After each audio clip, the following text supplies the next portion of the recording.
Can I call him Bobby? Can I call him Bob? Only Bobby Knuckles. You can't call him Bobby Whittaker. Okay. Bobby Knuckles. And welcome to the UCF podcast predictions.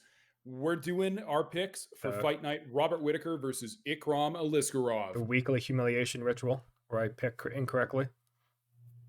Well, don't worry. You're not going to have too much trouble picking for this one.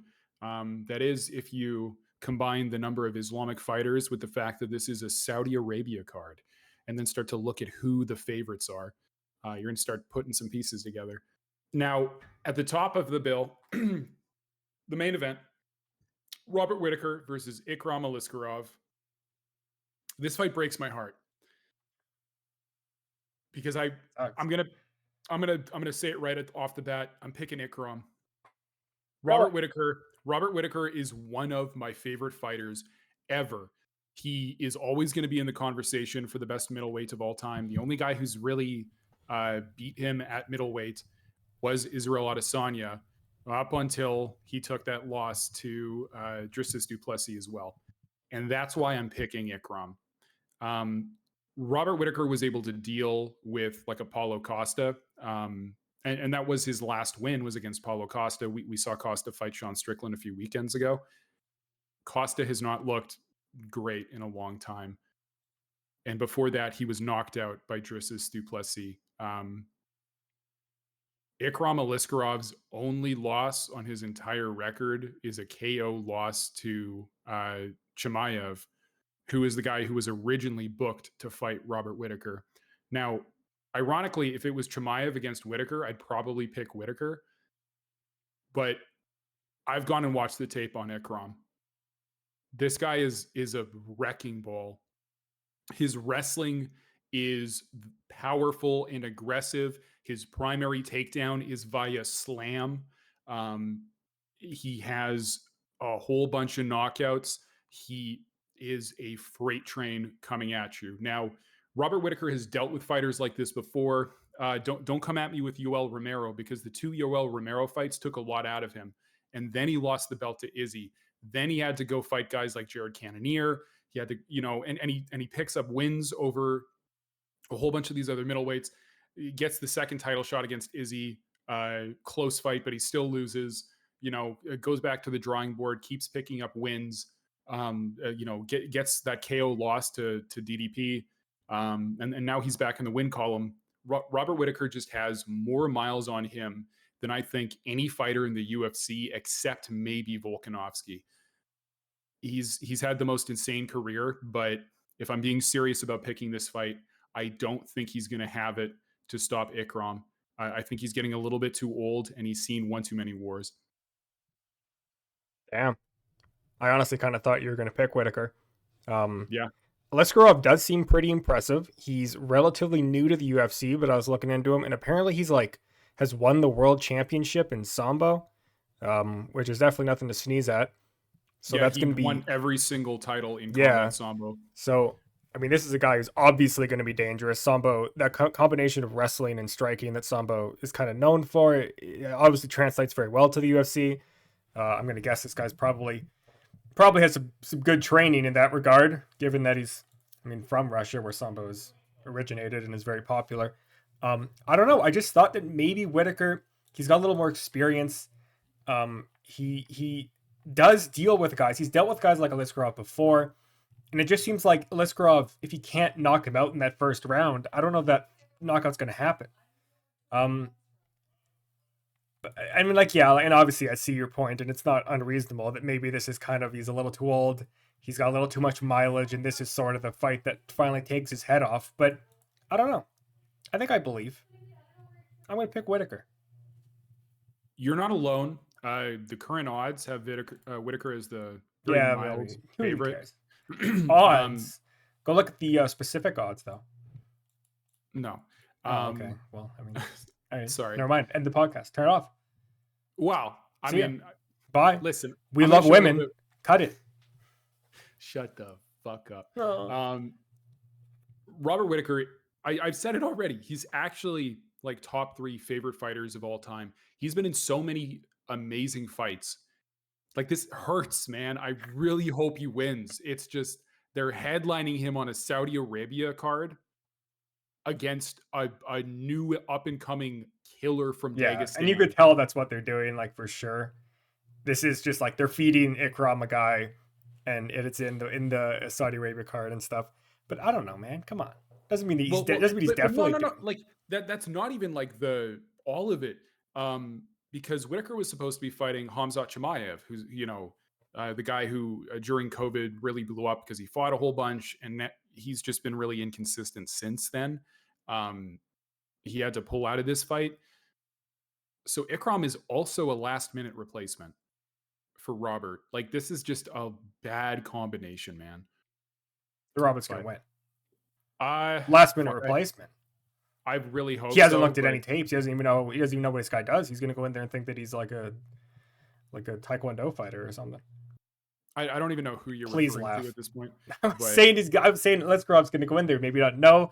Last minute fighter, right? Like I mean, come on. no, He's got to be no, something. and no. The reason I say no is because these Dagestani guys don't game plan. They train a specific type of fight that they're going to force on you. So it doesn't matter who he's matched up against unless the guy is capable of negating that game plan. But the big thing is up here at middleweight, we have not seen these Dagestani fighters. Honestly, there's just not that many of them that are this big. So he's a problem. I definitely One agree last that he's a problem, but you're wrong. Whittaker's gonna man, win. I fucking hope you're right, dude. I really do. You're gonna One cry when he last wins. one last fun fact about Ikram. His coach, during the brawl after Conor McGregor and Khabib's fight, Ikram's coach actually landed like 4 or 5 punches on Conor up against the cage, like completely sucker punched him. When we The see more you that know. fight, We'll see that fight. I mean, when Connor comes back, if Ikram wins, I'll make sure to edit in his coach fighting Conor. sounds good. All right, and I didn't say this at the start of the pod. This whole fight card fucking rocks. There's a lot of fights where one guy is supposed to win, and it doesn't even matter because these matchups are good. This is such a good fight. Sergey Pavlovich versus Alexander Volkov. Something to note immediately because we like to do reach watch. Alexander is 4 inches taller than Sergey, but has 4 inches less reach. Sergey has the broadest shoulders and the longest arms. He also has probably the hardest punch in the division right now.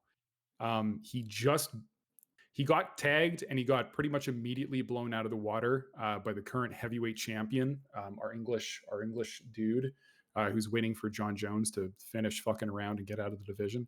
So this is, for all intents and purposes, like a number one contenders fight. Sergey's already fought for the interim belt. Volkov has been floating around the top of the division for a long time.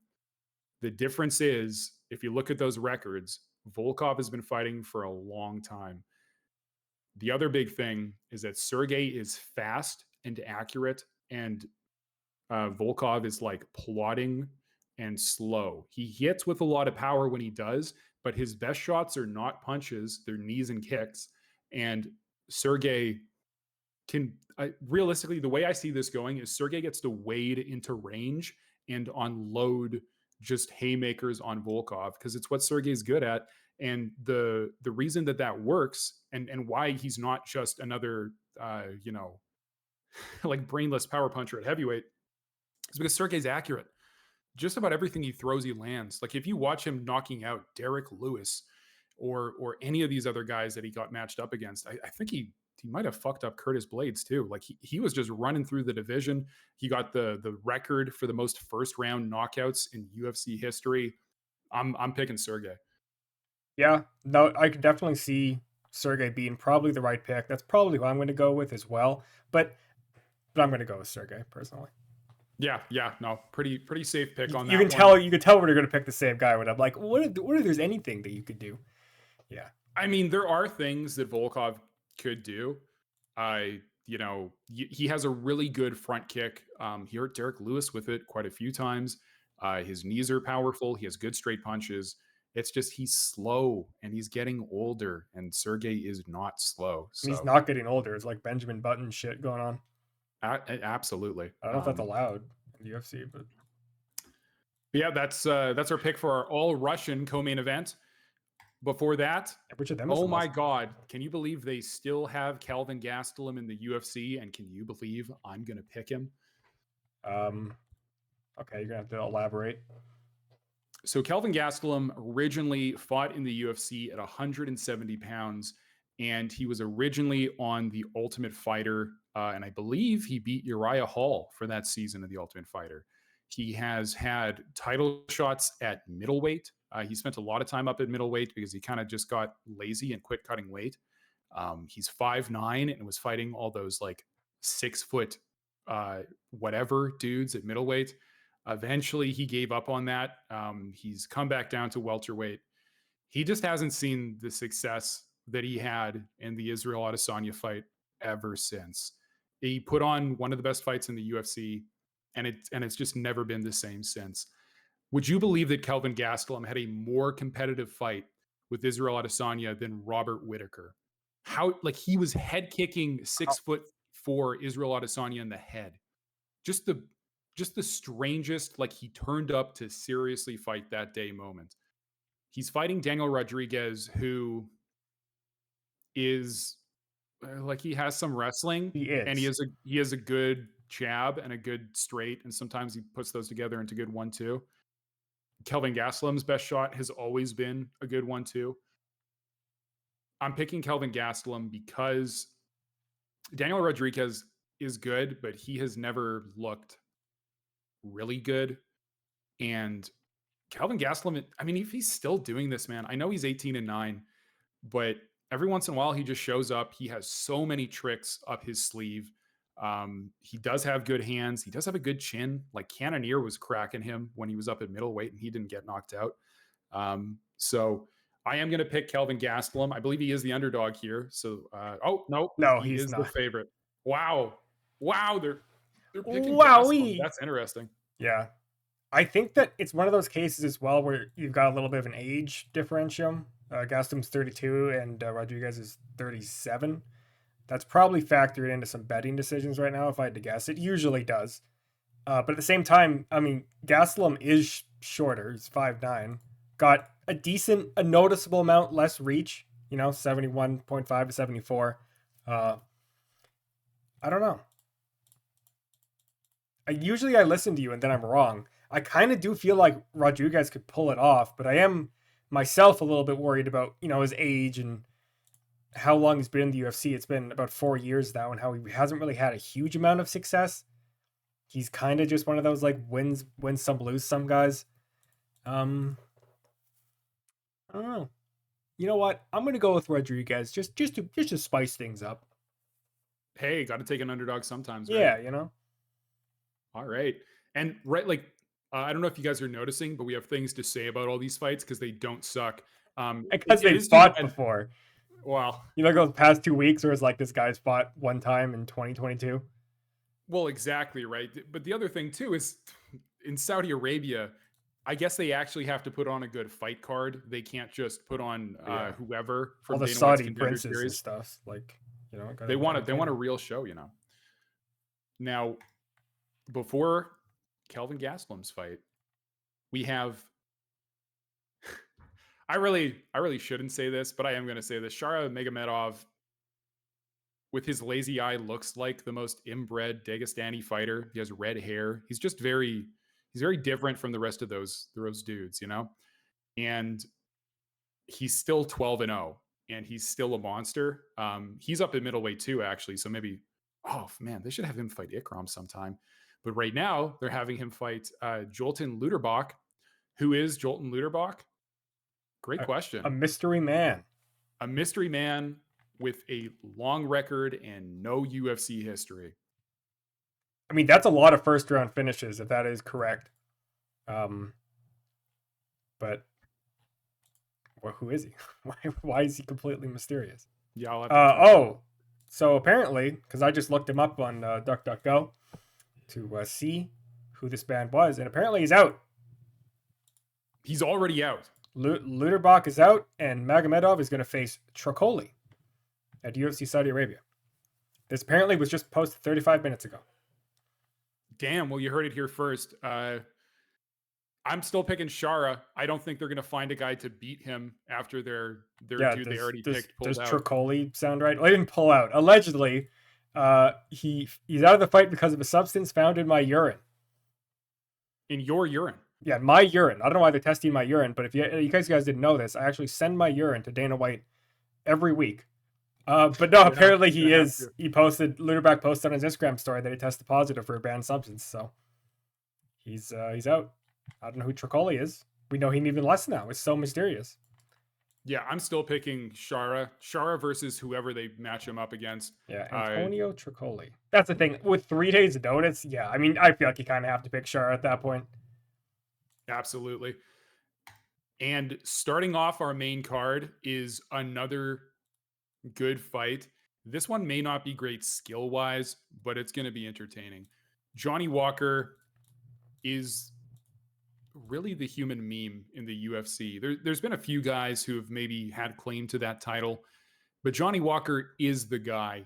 He quite famously injured one of his shoulders in a post fight celebration doing the worm on the octagon floor. Jesus Christ. He is the owner of some of the most brutal knockouts at light heavyweight, both on like the dishing out and receiving end. He has no chin and he has terrible head movement and he gets hit a lot. The flip side is that he hits about as hard as a fucking elephant, dude. He's fighting Volkan Ozdemir, who is most notable for ripping through the light heavyweight division and getting the title shot that he really didn't earn against Daniel Cormier, and pretty much immediately getting finished by DC. Volkan's looked good since then, and I would say he's the more technically sound, if less physically gifted fighter. This one's kind of hard to pick. Volkan is way more durable, but way more hittable.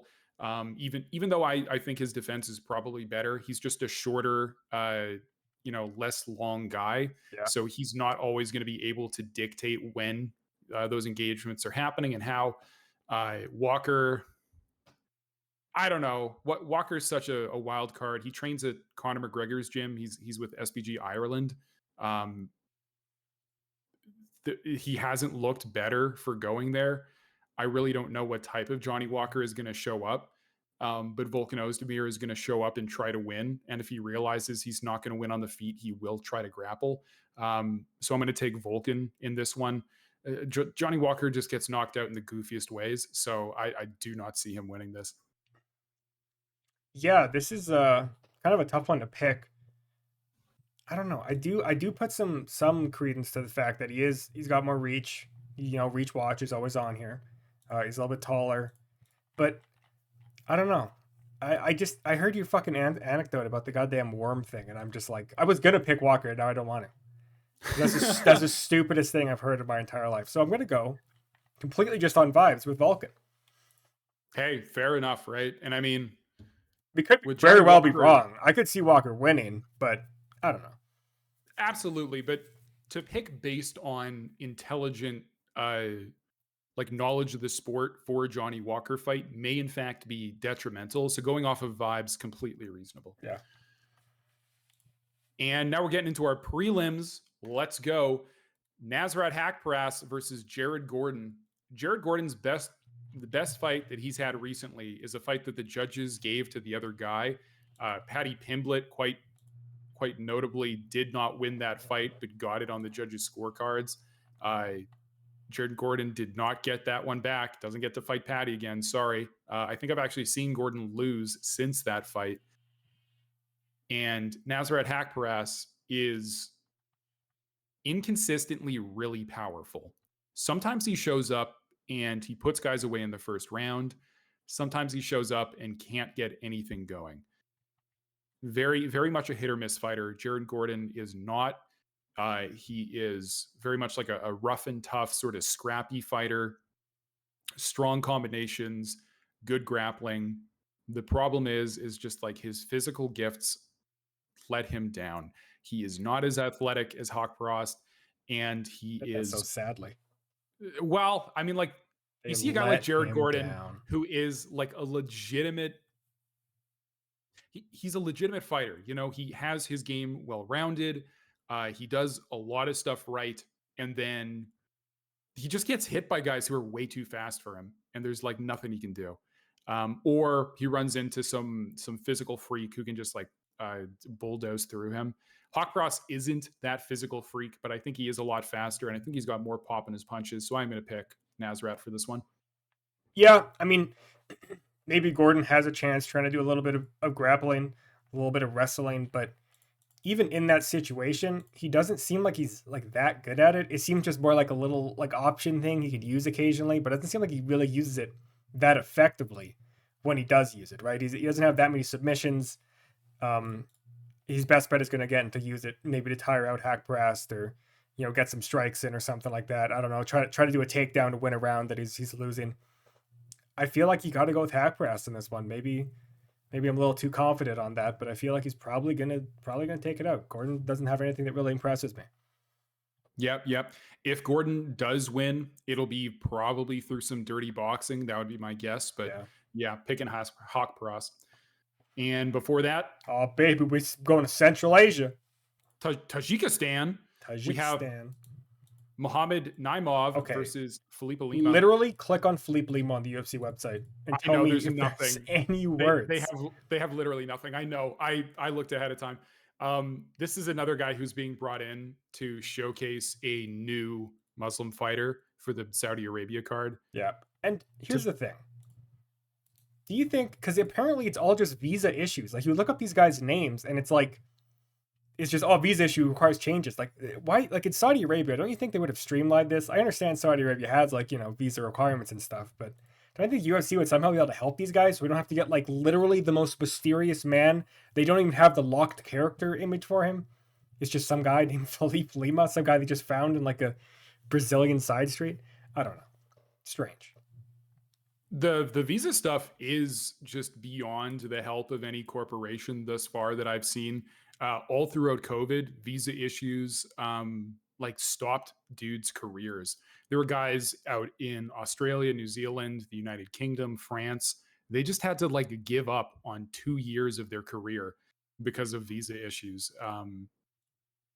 I have heard actually, I think Glover Teixeira was another dude. Like he missed his entire prime because he couldn't get into the U.S. In his 20s and 30s, he was stuck in Brazil, and again, just visa issues. What are the specific issues? You never really find out. I found him, by the way. Oh yeah, you found Lima. I found what do you got? Felipe Lima. Octagon MMA, apparently bantamweight champion of Octagon MMA. He's been fighting since 2015, and he's got 12 wins in a row, allegedly. If this little thing I found is accurate, it may not be. I don't know. That doesn't.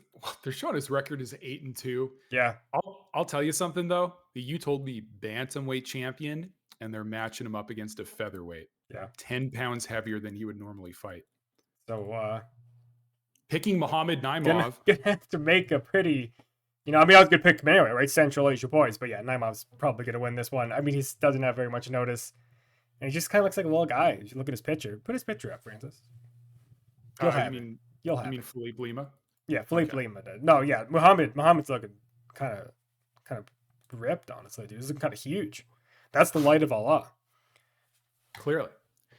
Before that, this is going to be my dog that I pick in this fight. Your dog's fighting? Nicholas Dalby is the underdog, and I'm going to pick him to win this fight. Nicholas Dalby has like Olympic wrestling experience, and he has been improving his MMA skills ever since he got to the UFC. Oh, excuse me. You're excused. He's fighting Renat Fakhretdinov, the Gladiator. The Gladiator is good, but here's the deal. All of these Dagestani guys are wrestling first, striking second. Nicholas Dalby will want to wrestle. And I'm actually, while being raised in Dagestan and like wrestling bears as a child and doing combat sambo is pretty good, I'm going to bank on Olympic wrestling in this one. Nicholas Dalby isn't just a wrestler. He got a TKO in his last fight. memory not serving me right now, I don't remember if that was ground and pound or on the feet, but I've seen him on the feet, and his hands are getting better with every fight. He's keeping his chin behind his shoulder. I I really don't think he's going to get out muscled either. I don't think Renat is this destroyer with all this crazy muscle to take guys down. He's one of the leaner looking Dagestanis. I'm picking Nicholas Dalby, and he's a big underdog on this one. You're insane. You look at Fakren. Oh my god, I'm just gonna say Renat. I apologize. You look at Renat, man. He's 100% takedown defense. How is wrestling gonna do anything? He can't be taken down. How many people have tried to take him down? Well, at least one. Yeah, I don't know. Renat looks pretty good. It is another one of these Dagestani fighters that are pretty impressive thus far in the UFC. He's done pretty well. Apparently, his last fight was a draw, which is interesting. Moses dos Santos. Yeah. Who then lost to no, who the fuck was it? It was Brandy Brown. It was Brown. Yeah, that's right. Dalby doesn't seem like he's bad in any real capacity. And if he is an Olympic wrestler, I didn't actually know that, but that's obviously pretty impressive as well. But I feel like, I don't know, I feel like Renat just might have his number a little bit. And the reason for that is because he's just from Dagestan and they just wrestle all the fucking time. That's just what they do. Doesn't that count for anything, Francis? Anymore? It does. It does. I'm looking this up right now to make sure I'm not making up. He's just doesn't know Olympic wrestling. You're just insane. Well, I could be. Championships and accomplishments. Oh, I might be mixing him up, but he is a wrestler. I know that. I'm still going to pick him because I've seen him look good. I have. I've seen Dalby look good. I believe you. Yeah, I think I'm going to go with Renat. Just kind of, again, on this card, a bunch of Dagestanis on the card. It's in Saudi Arabia. The crowd's going to kind of be on his side. This is a guy who looks pretty good, who's won a lot of his recent fights. I think that he's going to have that motivation. He's going to have the good, the Dagestani game plan that we talked about. I don't know if Dalby can handle it. So I'm going to go with Renat. Nope, probably a good pick. Huge controversial picking the clear favorite. Yeah. Before that, now we're getting into guys that now we don't know anything about them. Kyung Ho Kang versus Nguyen Gafurov. Tajikistan. Is he related to their Tajikistani guy? Because they look the fucking exact same, dude. This is an interesting one actually because, oh man, yeah, the odds that I'm seeing are not putting Nguyen as too much of a favorite. The height and reach advantage are going to his opponent Ho Kang. Who, if we do a little bit of digging here, live on the pod, 2 wins by knockout, 12 by submission. So, oh man, and he lost his last fight via unanimous decision. And it's going to be so good. Yeah, he lost his to Castaneda last. I'm going to be picking Nguyen Gafurov. Ho Kang lost to a dude who just isn't that good in his most recent fight. I don't need much more than that to pick on the side of Saudi Arabia. Yeah, I feel like this is kind of Gafurov is he's lost a couple fights and they're trying to feed him one. It is worth noting that Gafurov also lost to Castaneda, funnily enough. Wait, really? Yeah, that was his debut. And a unanimous decision. That's why I'm this ain't going to be a very exciting fight. I think best case scenario, a submission or something like that happens. I think that Kang is a grappler. So you know what though? He lost his last fight via submission, and Ho Kang has 12 wins by submission. That's what I mean. You're making a good point. I think that I'm probably going to go with Kang here. I mean, hey, I'm sorry, Central Asia, but I have to portray you this one time. I feel like Kang might be able to pull this one out of his ass, and if not, it's going to go to decision, and Gafurov will win. But I'll pick Kang. I believe.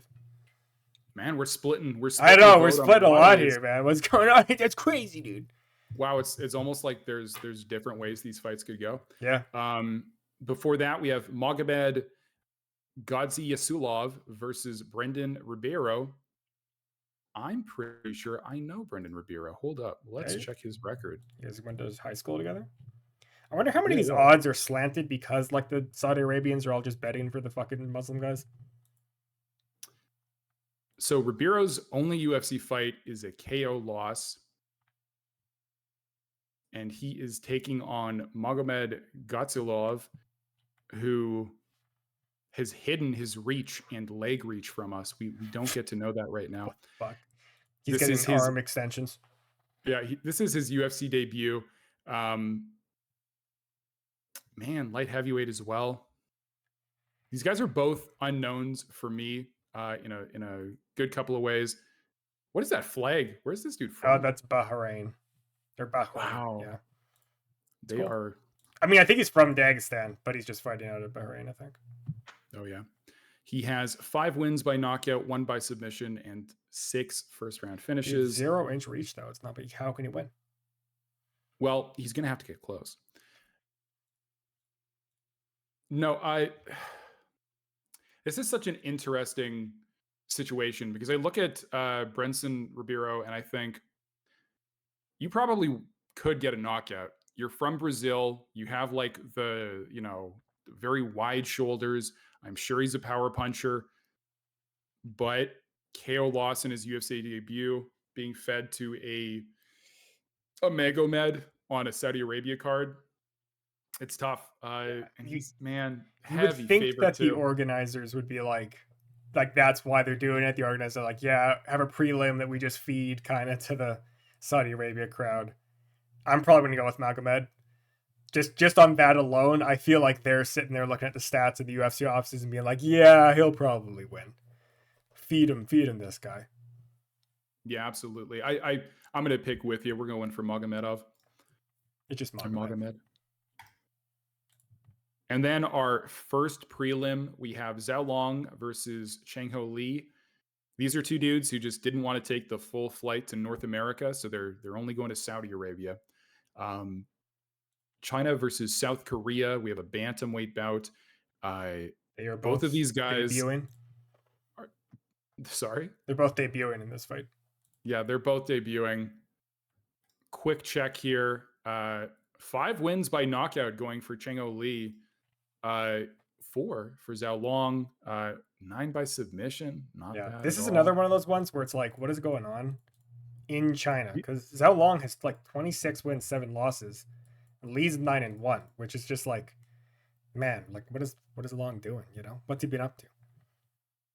I really don't know what the Chinese MMA scene is like right now. Maybe there's an idea for a video. Oh my god! But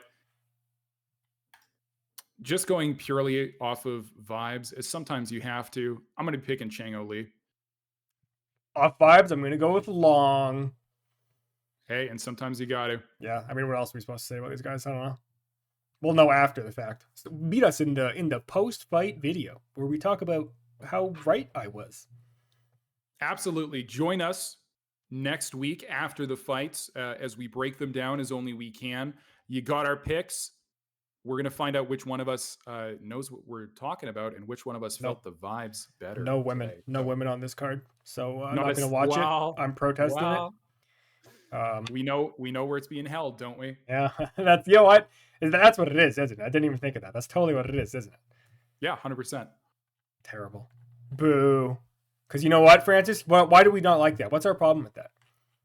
Our problem with this card, the only problem we have with it, is that we don't have any women. Because here at UCF, we love women. We love women, baby. We'll see you at that post-fight video.